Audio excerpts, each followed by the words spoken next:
Throughout the course of the month plus days that it took to try this case, did it change or affect your feelings about Reginald or the system, anything in particular? It didn't really change how I felt about Reg. You know, the fact that he'd come forward and turned himself in, that really taught me everything I needed to know about Reg. When you hear somebody does something like that, it's like, yeah. What more can you say about a guy that does that? Right. I mean, there was nothing that was going to change it. I mean, seeing him here downstairs that night where he got up to talk to us about his kids and what, you know, the fact that his kids didn't know anything about this because he wanted to protect them from it. I mean, just imagining hiding this whole thing going on in your life from your kids to protect them. I'm sure he would have liked to talk to LaTonya about what was going on with the kids around, but, you know, hiding all of that through that whole period, I mean, that had to have been, and you can see, you know, by the effects on him how tough that was. You know, as far as the system goes, I learned an awful lot about the system.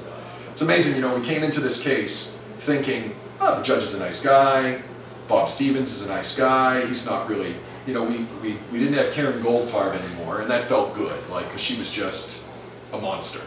You know, it acted like a monster. Right. And what we discovered was that Bob Stevens was far worse, because he was a monster underneath.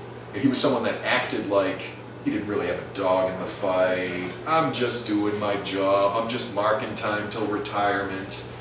And then you saw that here was this guy who had no care for justice whatsoever. He only cared about manipulating the system as best he could. And in his closing in particular, where he talked about how I just follow the rules. I enforce the rules, and when someone breaks the rules, I enforce them. And it just was such a bold-faced lie, as he would bring in evidence, ignoring rules of evidence, and then we'd object, and of course the judge would let it in, and then he'd object to us on the same grounds that we'd objected to him, and of course his objections would be sustained and our evidence wouldn't come in. And it was just so clear that he knows the superior position he has. He knows that he can take advantage of the system, and you know, it doesn't surprise me at all to find out that there's somebody else that's now exonerated that he put away. And it just makes you wonder how many are there out there. I mean, it's just, it's terrifying to think of. I mean, he is a monster.